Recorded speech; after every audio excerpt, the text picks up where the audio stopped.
One big question being asked out there is why aren't more locals involved in the cleanup? 24-hour News 8's Tony Tagliavia looking into that today in Marshall. We got some answers about why there aren't as many local people involved in this cleanup as some in the community would like. We have about at least 100 people right now ready to go that's qualified and have the proper training to do the cleanup. But construction laborers, local 355 business manager Arlander Washington says none of them are out there doing that cleanup. It's not just here looking for a paycheck.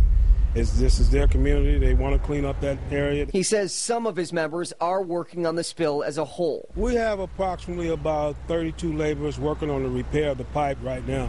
An Enbridge spokeswoman says about 40 local union members in total are working on the spill response. And she says some of the contractors Enbridge has hired are Michigan contractors, but she didn't have a number. So why aren't Michigan workers and companies more involved? The spokeswoman says in an emergency, the priority is getting people on the ground. So the company looks to who's available immediately and contractors the company has worked with before. When we asked the Environmental Protection Agency about hiring locally today, a representative told us most of the workforce is tied to Enbridge. But the EPA does have contractors of its own, and the agency's Mark Durno says those contractors are hired for 5 years at a time.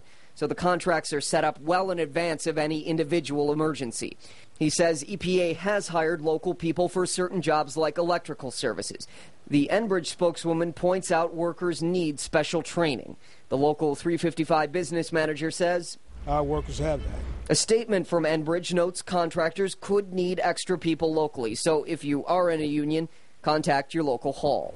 We will be staying in touch with union leaders to see if any of those workers do in fact get hired. In Marshall, Tony Tagliavia, 24-hour News 8.